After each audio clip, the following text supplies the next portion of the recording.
Did you know that the world's largest furniture store, IKEA, started from a 17-year-old curious boy? Yeah, I'm not kidding. It may sound crazy, but it's real. Ingvar Kamprad, the founder of IKEA, didn't start from a giant store like this. Instead, he started as a boy selling matches in his village. Now, you might be wondering, why did he start from matches? Because he asked himself, what small thing can I sell that can benefit people in their everyday life? Then he became curious again.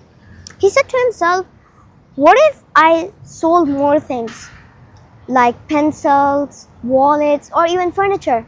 His curiosity helped him get more ideas. One day, Ingvar saw a big problem. Furniture was very hard to deliver to customers because it was too bulky. Ingvar didn't say, it is how it is.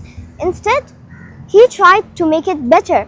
He said, how about I create some furniture that can be taken apart, flat packed, and then built at home. Now, just because of that one idea, millions of people are buying IKEA furniture. From this story, we learn that entrepreneurs don't start from fancy things like money or business plan. Instead, they start with curiosity, and they follow their curiosity. They're brave to try new things, and they follow their ideas step by step, just like IKEA.